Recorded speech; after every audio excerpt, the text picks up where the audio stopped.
Salut, c'est Clément pour Online Séduction. Je suis actuellement à Bornéo et dans cette vidéo, je vais vous parler de comment faire pour qu'une fille tombe amoureuse de vous.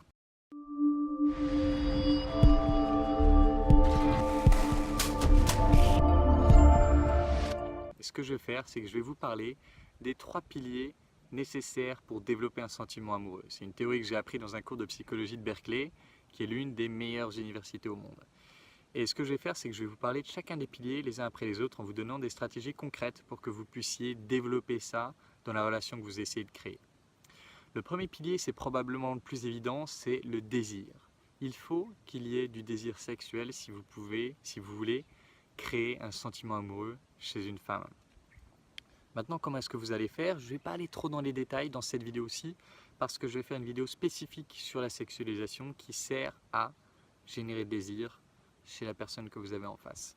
Mais pour vous donner une idée brève, pour générer du désir chez l'autre, il faut que vous posiez des marqueurs de sexualisation tout au long de vos interactions avec cette personne. C'est-à-dire chaque fois que vous la voyez, il faut qu'il y ait des petits marqueurs de sexualisation. Vous pouvez sexualiser par la parole, c'est-à-dire en exprimant votre intérêt, en disant quelque chose du style ah, quand tu fais tel truc spécifique, je me sens hyper attiré par toi. Quelque chose comme ça, c'est comme si vous posiez un marqueur. Hey, je suis là pour te séduire, je sais ce que je veux, je n'ai pas peur de l'exprimer. C'est un marqueur, tout seul, il ne sert pas à grand chose, mais c'est saupoudrer vos interactions de ces marqueurs de sexualisation qui vont faire que ça va générer soit du désir chez l'autre, soit la personne va se dire oh là, c'est pas du tout mon style, j'en veux pas. Ça c'est un des exemples par la parole, mais vous pouvez le générer par le geste aussi. Par exemple, plutôt que d'être là à distance et de ne jamais rien faire, en la prenant à un moment donné par l'épaule, en passant votre bras autour d'elle, en attrapant une mèche de cheveux comme ça, en la prenant par la taille pour l'avancer, ou alors, tout simplement en la titillant physiquement, la poussant un petit peu pour rigoler ou des choses comme ça. Après, je veux juste mettre un petit avertissement ici. Si vous le faites sans que ça vienne du cœur, c'est-à-dire sans que vous le ressentiez sur le moment, sans que vous ayez vraiment envie de le faire, ça va paraître faux. Ça va faire le mec qui appuie à tel endroit juste pour montrer « Hey, t'as vu, je t'ai touché ». Évidemment, là, ça va paraître ridicule. Pour que ce soit efficace, mais encore une fois, je vais vous faire une vidéo spécifique là-dessus, mais pour que ce soit efficace, il faut que ce soit ressenti. Ah tiens, là, je sens que j'ai envie de jouer un peu avec elle, j'ai envie de la pousser un petit peu, j'ai envie de la taquiner. Là, si vous le faites, ça va être efficace. Donc, pour générer le désir chez une fille, il faut pouvoir poser des signes de sexualisation, des petits marqueurs de sexualisation partout dans l'interaction. Et évidemment, ça c'est plus, je dirais, stratégie long terme. Il faut être quelqu'un de valeur, il faut avoir de la valeur à ses yeux. Qu'est-ce qui va créer de la valeur? Qu'est-ce qui va faire que vous aurez de la valeur aux yeux de la fille? Ben, ça va dépendre de la fille. Mais il y a des choses un peu communes qui sont vraies pour à peu près toutes les filles, qui sont par exemple la force intérieure. Personne ne va dire « Ah, moi j'ai envie d'un mec qui soit hyper faible ». Non, la force intérieure, évidemment que ça va être attirant, le charisme, ça va générer du désir, la confiance, ça va générer du désir.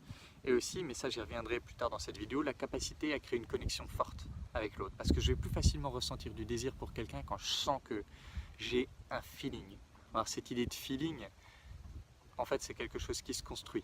C'est quelque chose qui peut se créer, le feeling. Et quand la fille a du feeling avec vous, ce sera beaucoup plus facile pour elle de se dire qu'elle vous désire. Mais je vais y revenir un peu plus tard dans cette vidéo quand je parlerai du 3e pilier. En tout cas, là, vous avez déjà des éléments clés. Encore une fois, ne vous inquiétez pas, je vais faire une vidéo spécifique là-dessus. Mais vous avez des éléments clés pour générer du désir chez une femme qui va être le premier élément important pour générer un sentiment amoureux.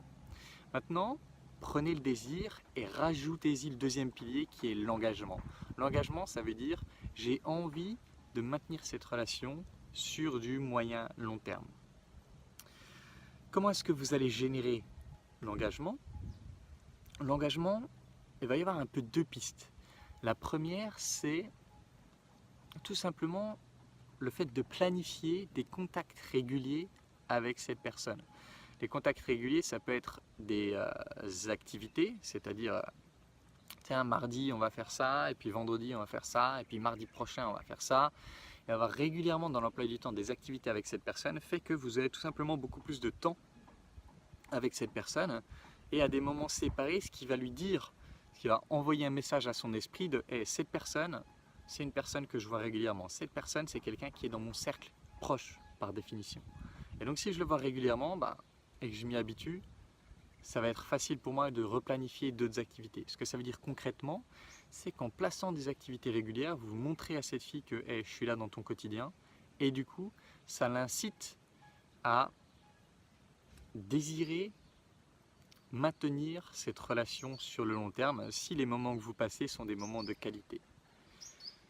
Deuxième élément qui va augmenter cette envie de maintenir cette relation sur le long terme, c'est ce qu'on appelle les projections futures. Projections futures, ça veut dire avoir une sorte d'histoire explicite ou implicite qui fait que la fille peut se projeter dans le futur avec vous, peut se dire ah ouais, dans le futur avec lui ça va être comme ci, comme ça, on va faire ce genre de truc, et elle va pouvoir au final s'imaginer ce que serait la vie avec vous. Et comment est-ce que vous faites des projections futures? C'est tout simplement, si vous voulez que ce soit authentique, en planifiant des choses dans votre tête, en ayant un peu une idée générale de ce que vous voulez que la relation devienne sur le moyen et long terme, et en lui partageant. Là, ça va être de l'explicite, je lui partage le mois prochain, il y a un truc que je kifferais faire avec toi, c'est tel truc. J'ai vu qu'il y avait un festival électro à Barcelone. Ça va être un festival de fou, je connais un mec qui peut nous avoir des entrées. Le mois prochain, je veux qu'on fasse ça ensemble. Ah, donc déjà, elle peut se voir avec vous dans un mois. Ah, dans un mois, avec lui, je serai à Barcelone, on va être en voyage, etc. On va faire des trucs cool. Ok, si je continue ma relation avec lui sur le long terme, ça veut dire que je serai amené à plus régulièrement faire des petits voyages avec lui, faire des trucs cool avec lui, partir à l'aventure avec lui. Ce genre de choses, ça va lui permettre de se projeter dans le futur avec vous. Et donc si vous avez désir sexuel plus engagement, c'est-à-dire je veux maintenir cette relation, vous avez tout simplement une relation de sex friend. Ok, on a des rapports sexuels réguliers et on se voit régulièrement et on planifie de maintenir cette relation sur le long terme. Maintenant, comment est-ce que vous faites pour passer à la troisième étape qui est la relation amoureuse? Et bien tout simplement, vous ajoutez le troisième pilier qui est l'intimité. L'intimité, c'est la profondeur de votre connexion, c'est tout simplement, l'intimité c'est ce que vous avez avec vos meilleurs amis. Vos meilleurs amis, vous avez un rapport hyper intime, ça veut dire vous connaissez tous deux, ils connaissent tous vous, vous pouvez tout partager, vous pouvez exprimer autant vos plus grands rêves que vos plus grandes vulnérabilités, et du coup, vous êtes comme un bouclier l'un pour l'autre. Votre relation est comme un temple où vous pouvez tous les deux vous ressourcer. L'autre lit en vous comme dans un livre ouvert et vous êtes capable de tout lui dire, vous n'avez pas peur de tout lui dire. Ce qui veut dire que la fille, si vous avez ce rapport-là, n'aura pas peur de tout vous dire, y compris ses peurs, y compris ses plus grandes vulnérabilités. Ça, c'est l'intimité et c'est ce qui fait, c'est comme m'avait dit Dan Millman, le guerrier pacifique, il m'avait dit si tu veux que ta relation dure, il faut que ta copine et toi soyez les meilleurs amis. Quand vous rajoutez l'élément meilleur ami au désir plus à l'engagement sur le long terme, vous avez une relation amoureuse. Et comment est-ce que vous allez faire pour intégrer cet élément d'intimité avec la fille? Il va y avoir, je dirais, un peu deux grandes directions. La première, c'est quelque chose dont j'ai déjà parlé avant quand je parlais de l'engagement, c'est d'avoir régulièrement des activités ensemble. C'est-à-dire de construire cette relation sur le long terme à travers des activités.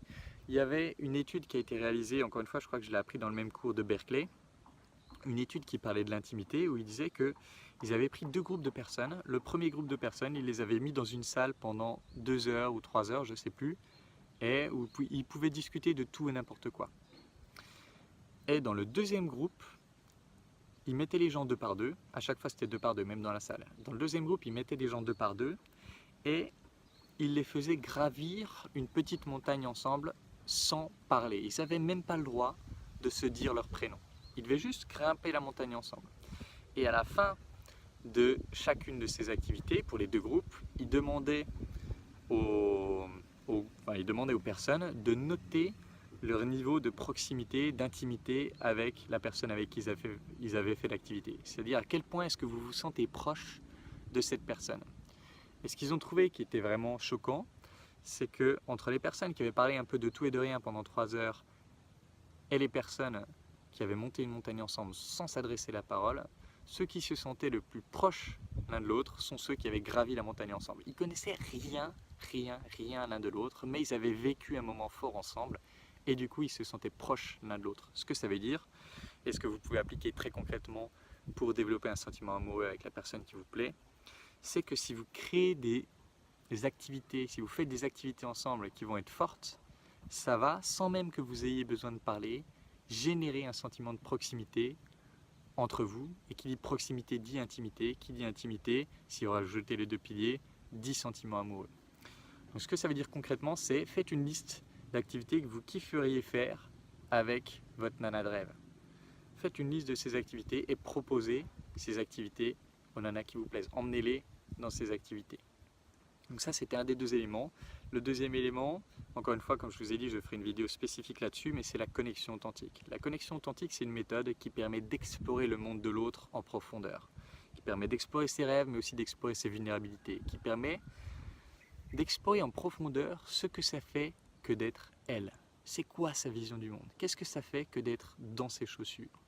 Dans ce sens-là, mais aussi dans l'autre sens, c'est-à-dire que la connexion authentique vous permet aussi d'exprimer votre monde, de montrer à l'autre qu'est-ce que ça fait que d'être vous en profondeur, de montrer vos vulnérabilités, de montrer vos rêves, de montrer vos désirs les plus profonds et inavouables.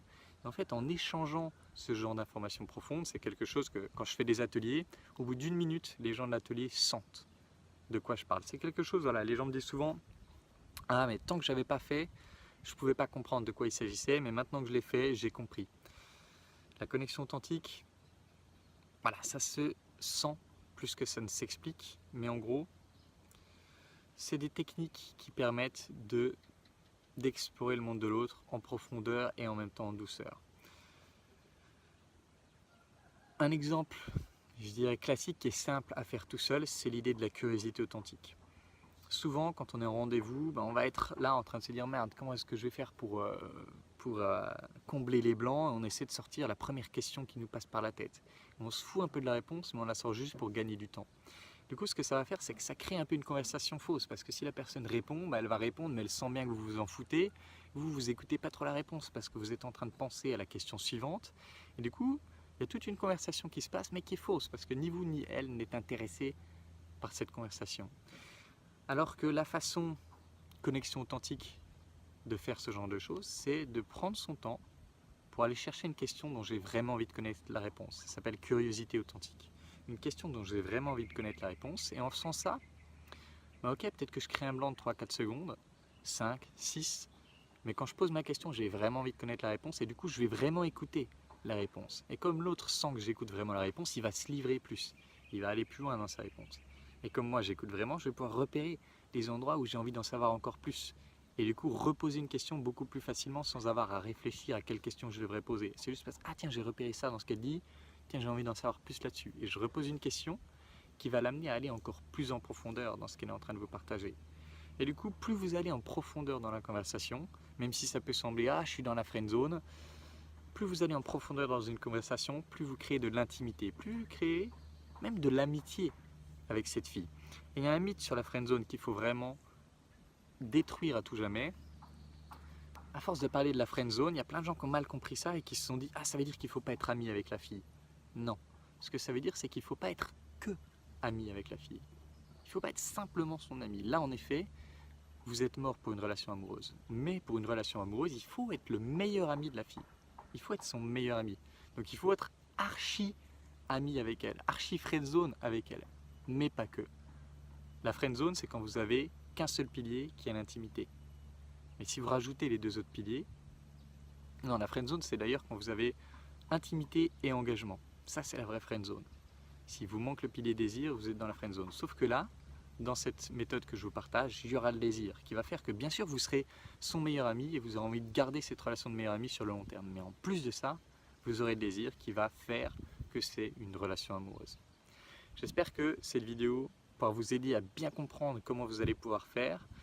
Et je ferai d'autres vidéos sur les différents sujets comme je vous en ai parlé pour que vous puissiez aller plus loin dans ces sujets-là. Et si cette vidéo vous a aidé, partagez-la, propagez le message, aidez les autres à pouvoir accéder à ces connaissances-là.